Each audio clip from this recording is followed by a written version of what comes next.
A paz do Senhor, meu querido e minha querida, tudo bem com você?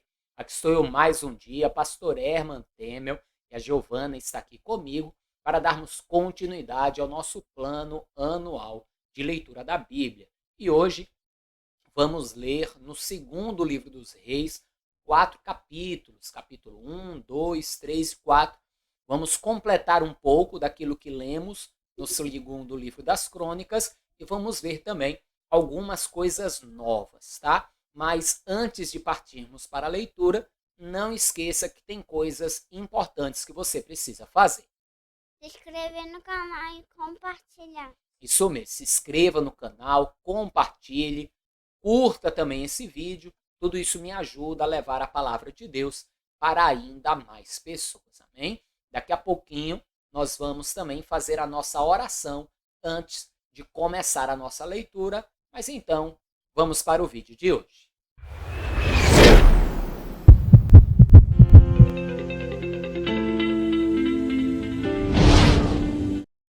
Bem, amados, então vamos orar para começarmos a nossa leitura. Feche seus olhos, curva a sua cabeça. É momento de falar com Deus. Senhor, meu Deus e Pai Todo-Poderoso, no nome santo e bendito do Teu amado Filho, Senhor Jesus, que a Tua palavra será lida agora, Senhor. Nós vamos estudar um pouco mais da história dos reis de Israel, de Judá, para que possamos crescer no conhecimento da história do Teu povo, o qual hoje, pela fé em Cristo, nós fazemos parte. Abra nossa mente, o nosso coração, para que possamos aprender mais e mais da Tua palavra e crescer a cada dia na graça e no conhecimento do Senhor. Abençoe a vida de cada pessoa que está fazendo esse plano de leitura, bem como a casa, o lar, a família de todos eles. Deus, no nome de Jesus. Amém. Amém, amados? Vamos então para a leitura. Veja que algumas coisas que nós vamos ler aqui, nós já falamos sobre isso, e outras não. Então, algumas coisas eu vou explicar, outras eu já expliquei em vídeos anteriores. Vamos lá. E depois da morte de Acabe, Moabe se revoltou contra Israel e caiu Acasias pelas grades de um quarto alto que tinha em Samarias e adoeceu. E enviou mensageiros e disse-lhes: Ide e perguntai a Baal-zebube, deus de Ecrom, se sararei desta doença. Veja que lemos aqui Baal-zebube. Quando chegarmos no Novo Testamento, nós vamos ver que vão dizer que Jesus expulsa demônios por Beuzebu. E era justamente uma forma de fazer menção a esse deus Baal-zebube, e também era uma forma pejorativa de chamar o líder dos demônios, porque também existia uma forma hebraica da pronúncia que significava Deus das moscas ou Deus do lixo. Então, era uma forma pejorativa, mas existia aqui um deus pagão chamado Baal-zebub. Continue comigo. Mas o anjo do Senhor disse a Elias, o tisbita: levanta-te, sobe para te encontrares com os mensageiros do rei de Samaria e diz-lhes: porventura, não há Deus em Israel, para irdes consultar a Baal-zebub, deus de Ecrom? E por isso, assim diz o Senhor: da cama a que subiste, não descerás, mas sem falta morrerás. Então Elias partiu. Nós vimos, inclusive, na leitura ali do livro das Crônicas, falando a respeito dessa ida de Elias para trazer esta palavra do Senhor. Não vimos com esse mesmo detalhe dessa mesma forma, mas vimos. Continue comigo. E os mensageiros voltaram para o rei, e ele lhes disse: o que há? Que voltaste?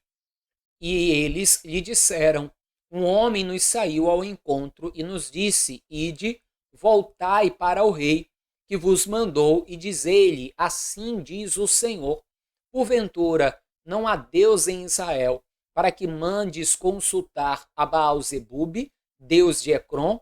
Portanto, da cama a que subiste não descerás, mas sem falta morrerás.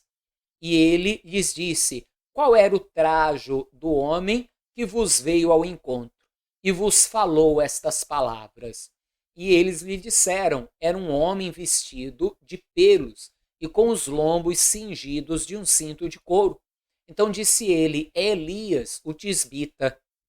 Então lhe enviou um capitão de 50, e subindo a ele, porque eis que estava sentado no cume do monte, disse-lhe: homem de Deus, o rei disse: desce. Mas Elias respondeu e disse ao capitão de 50: se eu, pois, sou homem de Deus, desça fogo do céu e te consuma a ti e aos teus 50. Então fogo desceu do céu e consumiu a ele e os seus 50. Veja que esse detalhe nós não vimos. O rei, então, diante da palavra profética de Elias, vai ficar irado e vai querer levar Elias diante dele.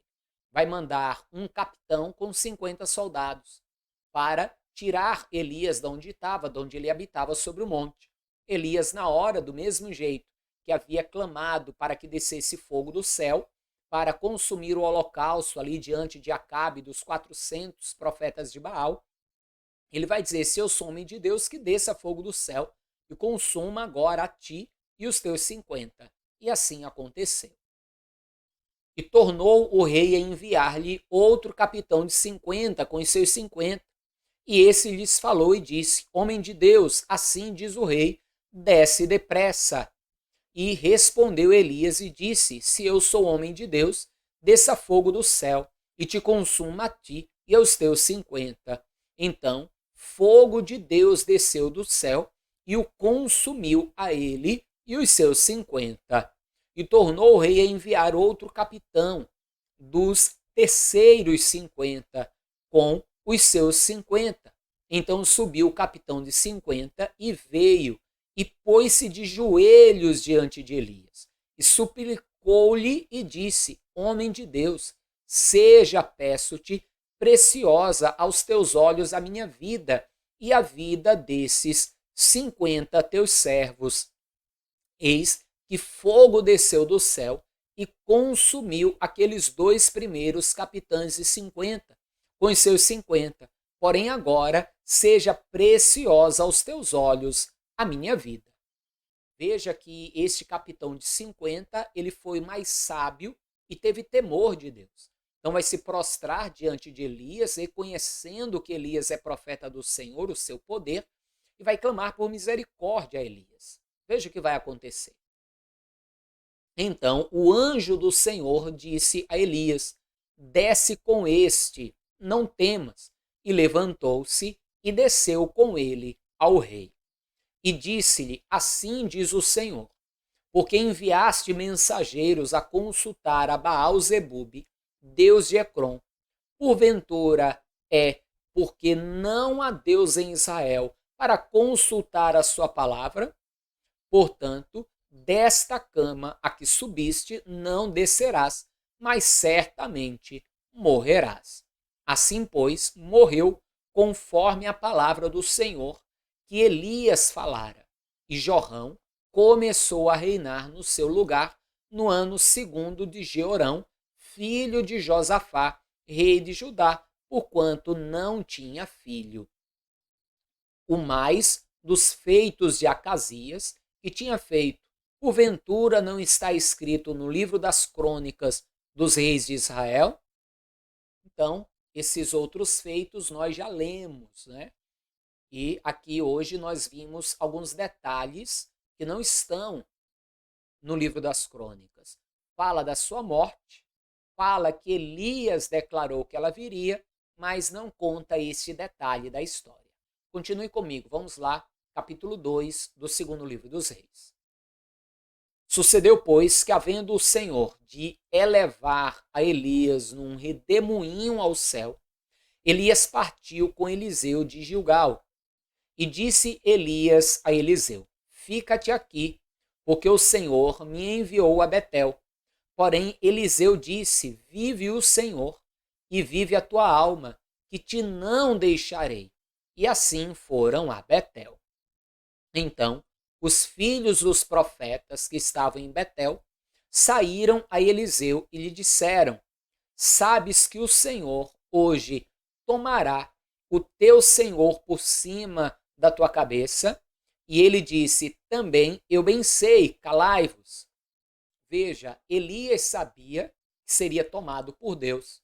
Os servos ali, filhos dos profetas, também sabiam, e Eliseu também sabia. Então Elias vai querer se separar de Eliseu para ser tomado por Deus. Mas Eliseu, por sua parte, não queria.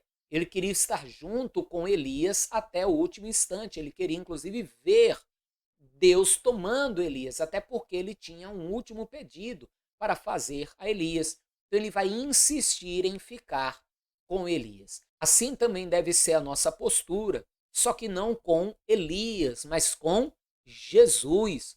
Nós devemos nos apegar a Jesus e sermos claros com Jesus. Para onde o Senhor for, eu irei.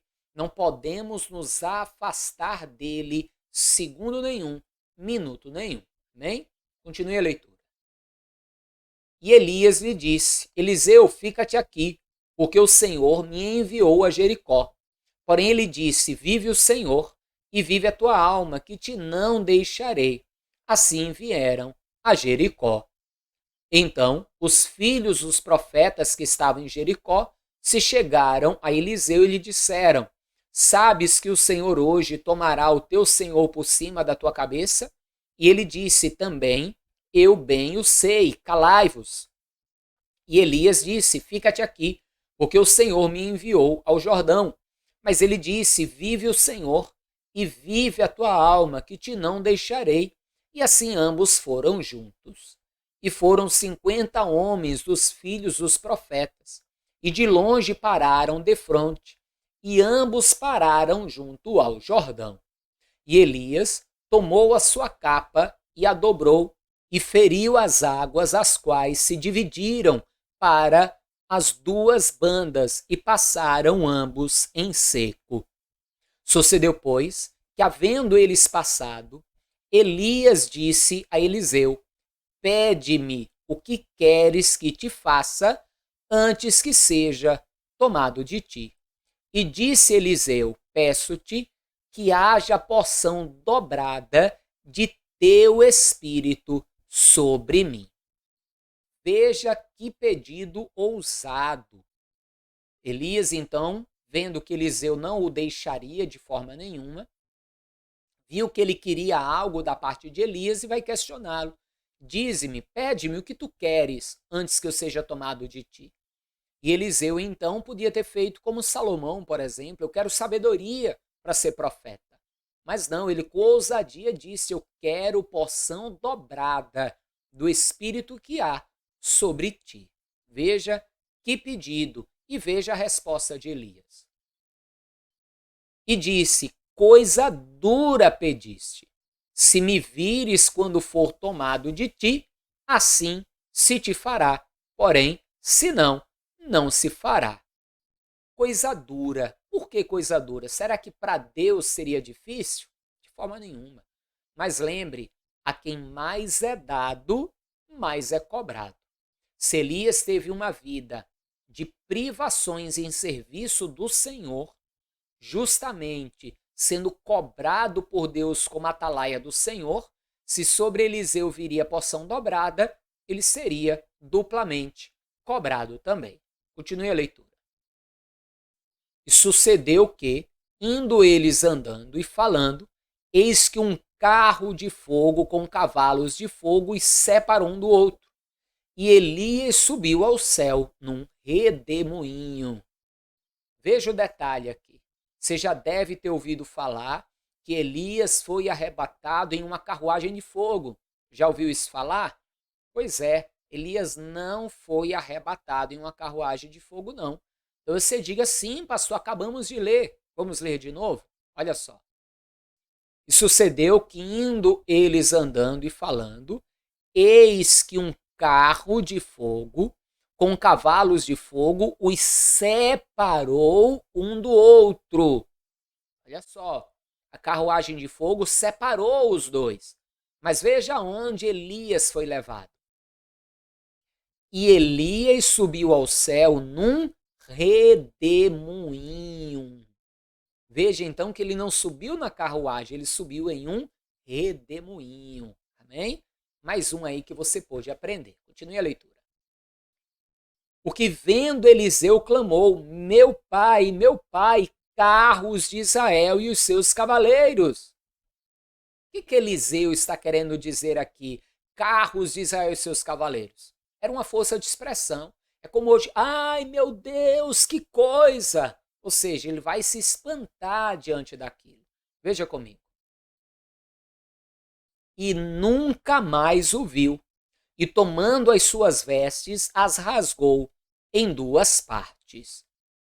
Talvez você pergunte, pastor, por que vira e mexe a gente vê alguém rasgando as vestes? Rasgar as vestes tinha muito significado. Rasgar as vestes podia ser, por exemplo, em luto pela perda de alguém querido. Né? Elias vai ser levado, ele vai ficar sozinho, então ele vai rasgar as suas vestes. Deus, por exemplo, em luto pelo seu filho, rasgou o véu do alto até embaixo. Mas o rasgar as vestes também podia ser uma forma de mostrar ira, de mostrar, como eu posso dizer, em um momento em que a pessoa via algo que fosse aterrador, algo que trouxesse escândalo, por exemplo, a pessoa podia rasgar as vestes, como rasgaram ali os sacerdotes, por exemplo, quando acusaram Jesus de blasfêmia, rasgaram dizendo blasfêmia, blasfêmia. Então existiam alguns motivos para alguém rasgar as vestes. No caso aqui de Eliseu, provavelmente foi justamente pela perda do amigo. Mesmo sabendo que ele estava sendo levado vivo para junto de Deus, mas ele não estaria mais ali com ele. Bem, continue comigo. Também levantou a capa de Elias que lhe caíra e voltou-se e parou à borda do Jordão. Veja, o Jordão que Elias tinha tocado a capa e tinha sido aberto, estava agora fechado de novo. E Eliseu está então diante do Jordão, fechado, as águas descendo, com a capa na mão. E o que é que vem ao seu coração e à sua mente? Eu vou tocar nas águas como Elias para abrir as águas. E aí seria até uma forma de ver se ele havia recebido porção dobrada ou não. Mas veja o que vai acontecer e preste atenção no detalhe, porque o mais importante está sempre nos detalhes. Veja comigo. E tomou a capa de Elias que lhe caíra e feriu as águas e disse, onde está o Senhor, Deus de Elias?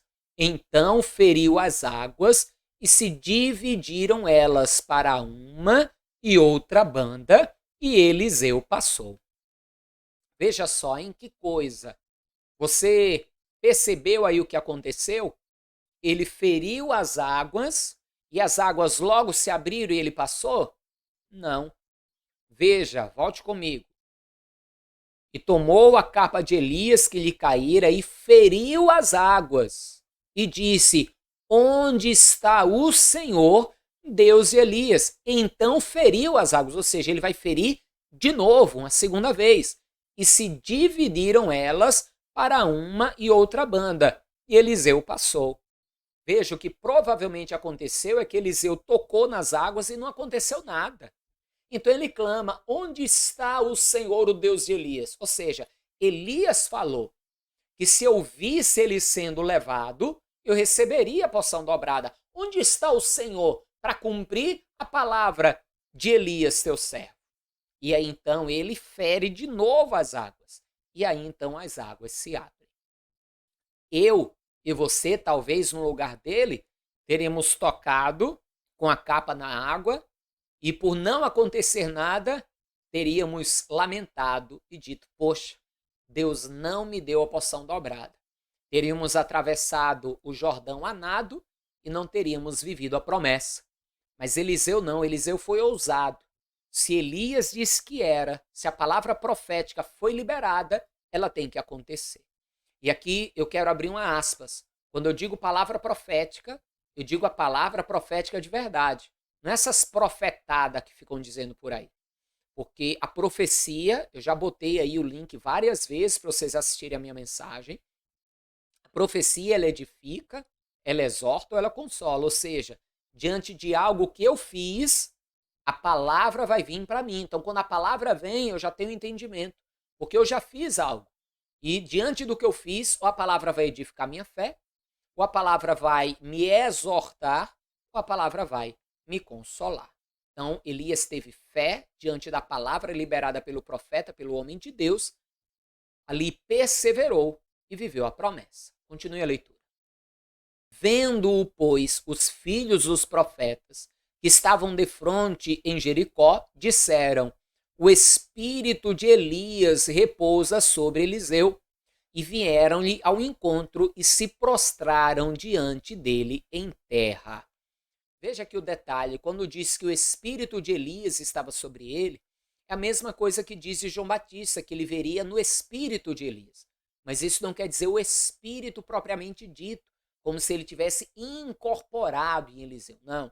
Aqui é no espírito, ou seja, na mesma unção, na mesma forma de agir. Você vai ver que Eliseu vai ter um ministério muito semelhante ao de Elias. Continue comigo. E disseram-lhe: eis que com teus servos há 50 homens valentes. Ora, deixa-os ir para buscar teu senhor. Pode ser que o levasse o espírito do Senhor e o lançasse em algum dos montes ou em alguns dos vales. Porém, ele disse: não os envies. Veja que aqueles filhos dos profetas ali vão querer ir procurar o corpo de Elias, como se ele tivesse sido tomado e levado pelo Espírito Santo para qualquer outro lugar. Como vai acontecer no Novo Testamento com Filipe, o evangelista Filipe. Depois nós vamos ler isso. Mas aqui no caso, Eliseu já havia entendido o que havia acontecido. Ele tinha sido levado realmente para o céu. Continue a leitura. Mas eles apertaram com ele até se enfastiar. E disse-lhes: enviai. E enviaram 50 homens, que o buscaram 3 dias, porém não o acharam. Os camaradas ficaram insistindo no pé de Eliseu. Eliseu disse: tá bom, vocês querem ir, vão. Mas Eliseu já sabia que não iam achar coisa nenhuma. E assim tem um monte de crente teimoso, né? Que o pastor, o líder, tendo conhecimento das coisas de Deus, diz: não faz, não precisa, não adianta. A pessoa insiste. O pastor diz: tá bom, vai e faz. A pessoa quebra a cara e acaba aprendendo, né? Já que não aprende diante da correção e do ensino, que aprenda quebrando a cara. Então voltaram para ele, tendo ele ficado em Jericó, e disse-lhes: eu não vos disse que não fosseis? E os homens da cidade disseram a Eliseu: eis que boa é a habitação desta cidade, como o meu senhor vê, porém as águas são más e a terra é estéril. E ele disse: trazei-me uma salva nova e ponde nela sal. E lhe a trouxeram. Então saiu ele ao manancial das águas e deitou sal nele e disse: assim diz o Senhor, sararei estas águas, não haverá mais nelas morte nem esterilidade. Ficaram, pois, sãs aquelas águas até o dia de hoje, conforme a palavra que Eliseu tinha dito. Veja então que esse será praticamente o segundo milagre, né? Se assim eu posso chamar de milagre, feito por Eliseu. O primeiro foi abrir o Jordão como Elias, e aqui agora sarar as águas. Vamos à leitura. Então subiu dali a Betel, e subindo ele pelo caminho, uns rapazes pequenos saíram da cidade, e zombavam dele e diziam-lhe: sobe, calvo, sobe, calvo. Começaram a zombar de Eliseu, porque ele era calvo, né? Eu tenho ainda umas entradinhas aqui. Eliseu provavelmente era bem calvo da sua cabeça. E zombavam, né? Você vê que naquela época já tinha galera, né? Já tinha desordeiros. Mas veja o que vai acontecer. Ah, se fosse assim nos dias de hoje. Veja comigo. E virando-se ele para trás, os viu e os amaldiçoou no nome do Senhor. Então 2 ursas saíram do bosque e despedaçaram 42 daqueles pequenos. E foi-se dali para o Monte Carmelo e dali voltou para Samaria. Viu aí? Que coisa, hein? Ele os amaldiçoou no nome do Senhor, saiu 2 ursas e matou 42. Já pensou se nos dias de hoje quando zombassem dos pastores, dos servos de Deus, os servos de Deus amaldiçoassem e acontecesse isso aí, é porque Jesus nos ensinou a orar pelos que nos perseguem e nos maldizem. E nós temos buscado, então, seguir esse ensinamento. Mas continue a leitura. E Jorão, filho de Acabe, começou a reinar sobre Israel em Samaria, no 18º ano de Josafá, rei de Judá, e reinou 12 anos. E fez o que era mal aos olhos do Senhor, porém não como seu pai, nem como sua mãe, porque tirou a estátua de Baal, que seu pai fizera. Contudo, aderiu aos pecados de Jeroboão, filho de Nebate, que fizera pecar a Israel, não se apartou deles. Qual a diferença aqui do pecado de Jeroboão para o pecado de Acabe? Acabe adorava a Baal junto com a sua esposa Jezabel, a Baal e Astarote. Já Jeroboão adorava a Deus, né? Aspas. Por que aspas? Porque eles fizeram bezerros, imagens de animais, e adoravam essas imagens de escultura, dizendo que estavam adorando a Deus. Um pecado diferente, mas que continuava aborrecendo, sendo mal aos olhos do Senhor. Continue comigo. Então, Mesa, rei dos Moabitas, era contratador de gado e pagava ao rei de Israel 100.000 cordeiros e 100.000 carneiros com a sua lã. Sucedeu, porém, que morrendo Acabe, se revoltou o rei dos Moabitas contra o rei de Israel. Por isso Jorão, ao mesmo tempo, saiu de Samaria e fez revista de todo Israel. E foi e enviou a Josafá, rei de Judá, dizendo: o rei dos Moabitas se revoltou contra mim. Irás tu à guerra contra os Moabitas? E disse ele: subirei, e eu serei como tu, o meu povo como o teu povo, e os meus cavalos como os teus cavalos. Você lembra aí dessa história? Continue então comigo. E ele disse: por que caminho subiremos? Então disse ele: pelo caminho do deserto de Edom. E partiu o rei de Israel, e o rei de Judá, e o rei de Edom, e andaram rodeando com uma marcha de 7 dias, e o exército e o gado que os seguia não tinha água. Deixa eu voltar aqui para trazer um detalhe para você. Quando eu disse aqui lembra, você lembra de algo semelhante, tá? Porque da primeira vez que Josafá falou essas palavras, ele falou justamente a Acabe. Foi ali, se uniu a ele e acabou voltando. Acabe foi como um homem normal, Josafá foi como rei e quase que o matam, e Deus o livrou. Agora ele vai cair no mesmo erro com o qual ele errou com Acabe, ele vai errar agora mais uma vez, se juntando ao ímpio para a peleja. Veja que Josafá, ainda que fez tudo o que era reto aos olhos do Senhor, tinha aí esta falha também, né? Não tinha cuidado com relação a esses detalhes, até porque ele havia se aparentado com Acabe, ele casou com uma das filhas de Acabe. Então, esse camarada aí, rei de Israel, era cunhado dele. Ele acabou não sabendo como dizer não e foi então para a batalha. Então veja que às vezes até para a família a gente precisa dizer não para não ser conivente no pecado. Continue a leitura. Então disse o rei de Israel: que o Senhor chamou a estes 3 reis para os entregar nas mãos dos moabitas. E disse Josafá: não há aqui algum profeta do Senhor para que consultemos ao Senhor por ele? Então respondeu um dos servos do rei de Israel e disse: aqui está Eliseu, filho de Safate, que deitava água sobre as mãos de Elias. E disse Josafá: está com ele a palavra do Senhor. Então o rei de Israel e Josafá e o rei de Edom desceram a ele. Mas Eliseu disse ao rei de Israel: que tenho eu contigo? Vai aos profetas de teu pai e aos profetas de tua mãe. Porém, o rei de Israel lhe disse: não, porque o Senhor chamou esses 3 reis para os entregar nas mãos dos moabitas. Veja que o rei de Israel está colocando em Deus a culpa de algo que foi decisão deles. Foi o rei de Israel, foi Josafá e o rei dos Edomitas que tomaram a decisão de ir enfrentar os moabitas.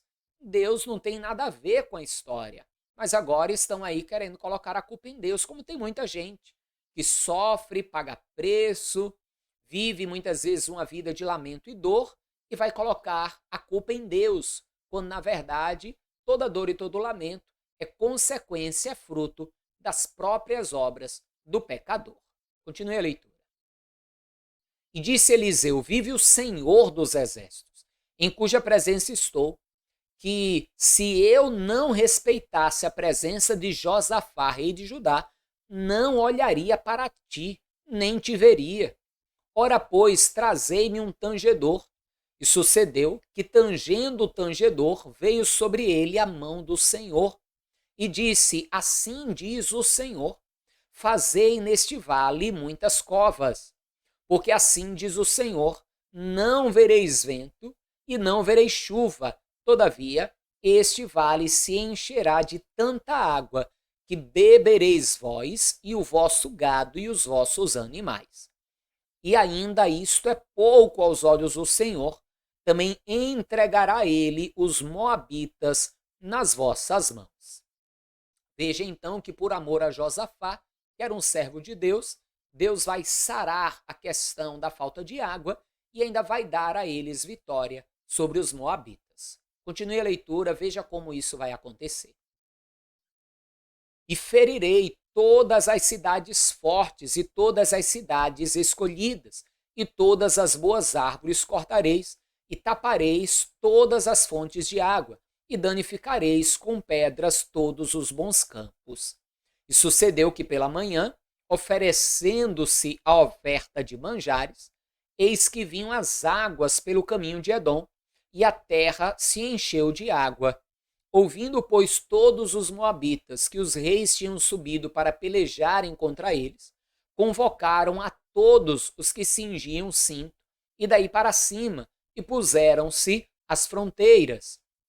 E levantando-se de madrugada, e saindo o sol sobre as águas, viram os moabitas defronte dele as águas vermelhas como sangue. Talvez você pergunte, como assim águas vermelhas como sangue? O nome daquele lugar era Edom. Por que Edom? A palavra Edom é justamente vermelho. A terra era vermelha, era como um barro vermelho. E quando misturou com água, ficou aquela água vermelha. E quando o sol nascendo bateu, refletiu sobre a água, eles tinham aquela visão daquelas águas refletindo o sol e pareceu sangue aos olhos deles. E eles pensaram que os três reis, entre eles, tinham entrado em guerra, em peleja, e assim tinham derrotado uns aos outros, como Deus já havia feito com Josafá. Você lembra quando 3 reis se levantaram contra Josafá? E Deus deu vitória a Josafá, eles mesmos pelejaram entre si, eles vão imaginar que era isso que tinha acontecido. Continue a leitura. E disseram, isto é sangue, certamente que os reis se destruíram à espada e se mataram um ao outro. Agora, pois, apressa, moabitas. Porém, chegando eles ao arraial de Israel, os israelitas se levantaram e feriram os moabitas, os quais fugiram diante deles, e ainda os feriram nas suas terras, ferindo ali também os moabitas. E arrasaram as cidades, e cada um lançou a sua pedra em todos os bons campos, e os entulharam e taparam todas as fontes de água, e cortaram todas as boas árvores, até que só em Kir-Rezete deixaram ficar as pedras, mas os fundeiros a cercaram e a feriram. Mas, vendo o rei dos Moabitas que a peleja prevalecia contra ele, tomou consigo 700 homens que arrancavam espada para romperem contra o rei de Edom, porém não puderam. Então tomou o seu filho primogênito, que havia de reinar em seu lugar, e o ofereceu em holocausto sobre o muro, pelo que houve grande indignação em Israel. Por isso, retiraram-se dele e voltaram para a sua terra. Amém, amados? Então veja aí, hein? Foi tão grande ali a calamidade que o rei dos Moabitas chegou até a sacrificar o próprio filho, como algumas nações pagãs na época do tempo de Deus serviam, adoravam ao deus Moloque, e uma das formas de adorar a esse deus Moloque era sacrificando os próprios filhos, queimando-os inclusive a fogo, né? Misericórdia. Deus não aceita sacrifícios humanos. Você vê que até quando ele pediu a Abraão que desse o seu filho, ele não o deixou sacrificar. O único que se sacrificou como homem para a salvação da humanidade foi Jesus. Amém? Então, encerramos aqui a leitura de hoje. Amanhã continuamos, inclusive, com uma história maravilhosa a respeito do ministério de Eliseu. Então, não esqueça de compartilhar esse vídeo, já deixar aí também o seu like, o seu joinha, curta esse vídeo, me ajude a levar a palavra de Deus para ainda mais pessoas. Amém? Forte abraço, a paz do Senhor, até amanhã e viva Ele, viva Jesus!